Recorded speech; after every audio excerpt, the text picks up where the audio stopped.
चलो बच्चों, दोबारा अपनी क्लास स्टार्ट हो रही है। ये चीज मैंने पहले बता दी थी कि कोई क्लास नहीं छोड़ेगा। अभी 5-7 बच्चे चले गए हैं क्लास से।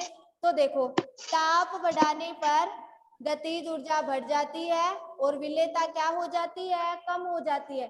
ताप के प्रभाव का अध्ययन स्थिर दाब पर किया जाता है। ताप के प्रभाव का अध्ययन किस पे किया जाता है, स्थिर दाब पे किया जाता है। चौथा कारक है दाब का प्रभाव, वेरी मोस्ट कारक। इसमें हेनरी का नियम पढ़ोगे तुम। देखो, गैसों की विलेयता को दाब का प्रभाव, गैसों की विलेयता पर दाब का प्रभाव भी पड़ता है। दाब के प्रभाव का अध्ययन स्थिर ताप पे किया जाता है। किस पे किया जाता है, स्थिर ताप पे। ताप का तो स्थिर दाब पे और दाब का स्थिर ताप पे। दाब के प्रभाव के अध्ययन को एक वैज्ञानिक था, हेनरी नामक वैज्ञानिक ने किसका अध्ययन किया था, दाब के प्रभाव का अध्ययन किया था। अब देखो हेनरी का नियम क्या होता है, सभी बच्चे ध्यान से हेनरी का नियम पढ़ेंगे। तो मैं यहाँ पे आपको हेनरी का नियम बता रही हूँ। हेनरी का नियम क्या होता है, हेनरी का नियम वेरी मोस्ट टॉपिक, एग्जाम में पूछा भी जाता है। हेनरी का नियम जो दाब के प्रभाव में है, निश्चित ताप पर विलायक के इकाई आयतन में अवशोषण गुणांक में, तो निश्चित ताप और एक वायुमंडलीय दाब लिया था। यहाँ पे केवल मैं निश्चित ताप बोल रही हूँ। तो देखो, निश्चित ताप पर विलायक के इकाई आयतन में घुली हुई गैस की मात्रा m, गैस की मात्रा को किससे दर्शाया है, नोट्स भी हमारे ग्रुप में लड़कों, कौन है ये लड़का,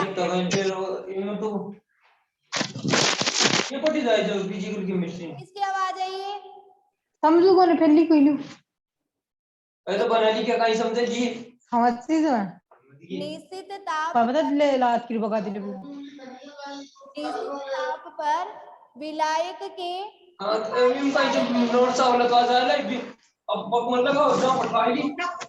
अरे लड़कों,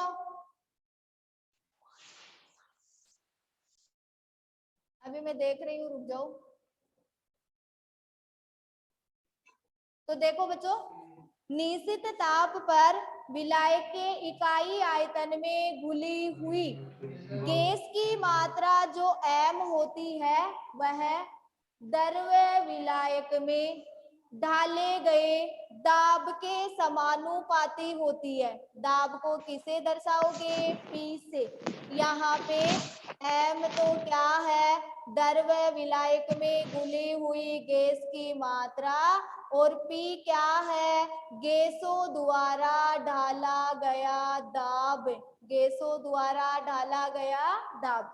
तो निश्चित ताप पर विलायक के इकाई आयतन में घुली हुई गैसों की मात्रा जो m होती है, वह गैसों द्वारा ढाले गए दाब के समानुपाती होती है।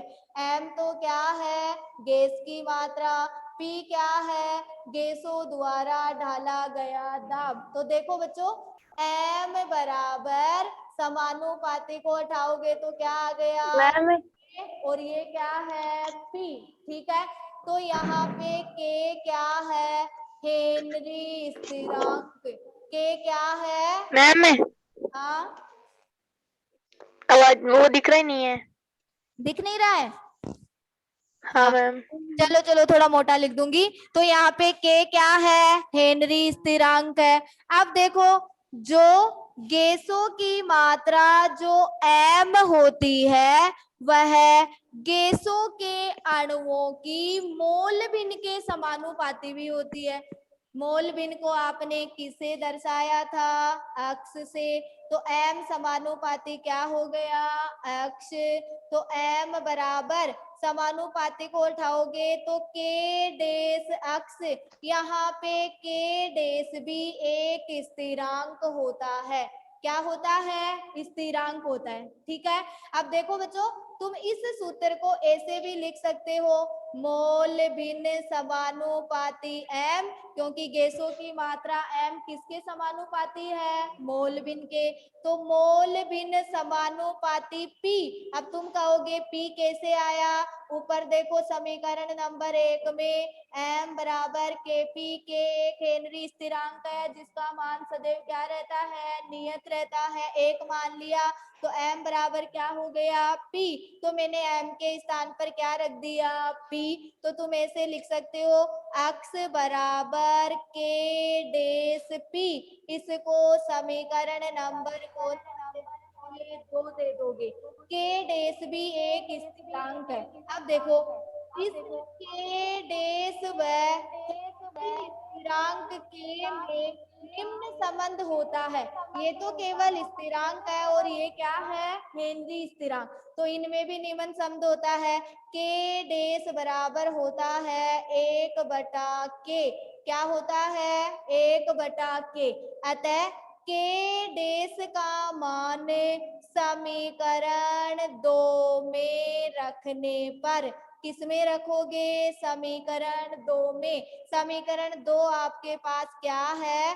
x बराबर k डेस p। k डेस का मान आपके पास क्या आया?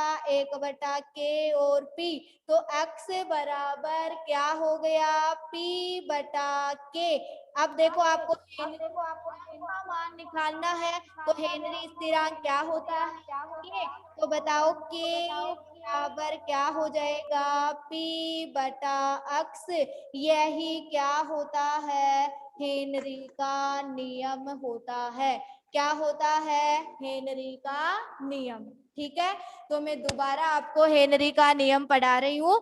निश्चित ताप पर विलायक के इकाई आयतन में घुली हुई गैस की मात्रा जो है वह समानुपाती। मैम हाँ आपकी वॉइस आपकी में अद्भुत हाँ हाँ चलो ठीक है, अब आएगी वॉइस। अब आ रही है सबके पास में?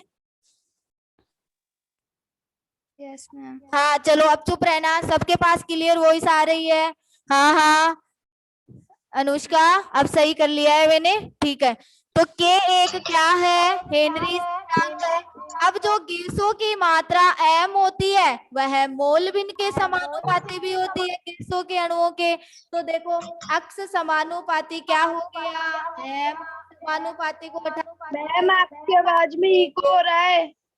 के डेस आ गया। ठीक है, तो देख के डेस भी एक क्या है? स्थिरांक। के डेस व के यानी हेनरी स्थिरांक में निम्न संबंध होता है। के डेस बराबर क्या होता है? 1/k। समीकरण नंबर 2 में मैम किसके के डेस मैम का, हाँ हाँ चुप रहो, सबके पास आवाज पहुंच रही है। के डेस का मान समीकरण 2 में रखोगे तो 1/k। तो देखो यहाँ पे x बराबर क्या हो गया? 1/kp। और x बराबर p क्या हुआ? k क्या है? एक हेनरी स्थिरांक है, तो k का मान निकालोगे तो p/x। तो बच्चों k बराबर p/x ही क्या होता है? हेनरी का नियम। ठीक है बच्चों, तो हेनरी का नियम सबको समझ में आया? हेनरी का नियम सबको समझ में आया? प्रिया शर्मा कहाँ से बताऊं? दोबारा बताऊं? हाँ हाँ ठीक है, मैम दिख दोबारा। भी नहीं रहा। हाँ हाँ ठीक है, दोबारा बता मैम रही हूँ। हाँ मेरे दिख को भी नहीं रहा है और समझ में भी नहीं आया। मेरे को स्क्रीन पे साफ दिखाई दे रहा है, तुम्हें कैसे नहीं दिखा रहा है? चलो दोबारा रिपीट कर रही हूँ फटाफट, तुम्हारी क्लास भी एंड होने वाली है। हेनरी का नियम, निश्चित ताप पर विलायक के इकाई आयतन में घुली हुई गैस की मात्रा, देखो मैं मार्कर लगा लगा के बता रही हूँ, सभी बच्चे ध्यान से देखेंगे। गैस की मात्रा जो m होती है गैसों के द्वारा डाले गए दाब के समानुपाती होती है। तो m बराबर क्या हो गया kp, k1 क्या है हेनरी स्थिरांक है। अब जो गैसों की मात्रा जो m होती है, गैसों की मात्रा जो m होगी वो गैसों के अणुओं की मोल भिन्न के समानुपाती होती है। तो देखो अक्स समानुपाती क्या हुआ, m के बराबर क्या है p है। सही नहीं आ अक्स रही। बराबर के, बीच में नहीं बोलोगे कोई भी, सबको आवाज सुनाई दे रही है। तो अक्स बराबर क्या हो गया के डैश पी एक क्या है स्थिरांक है। ठीक है, अब देखो के डैश और हेनरी स्थिरांक के में निम्न संबंध होता है। के डैश बराबर क्या होता है 1/k होता है। तो के डैश का मान किस में रखोगे समीकरण 2 में। समीकरण 2 का क्या है अक्स बराबर के डैश पी, तो अक्स बराबर के डैश की जगह क्या आ गया 1/k और ये क्या हो गया p। तो अक्स बराबर p/k।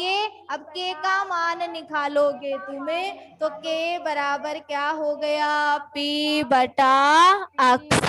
ठीक है, ओके बच्चों। अब कल अपन पढ़ेंगे हेनरी के नियम की सीमाएं। तुम्हारी क्लास समाप्त हो रही है, आज यहाँ तक में नोट्स मिल जाएंगे। ठीक है, यस मैम। हाँ हाँ बोलने की जरूरत नहीं, मुझे स्क्रीन पे दिख गया है। ठीक है, बाय बाय बच्चों। Bye ma'am.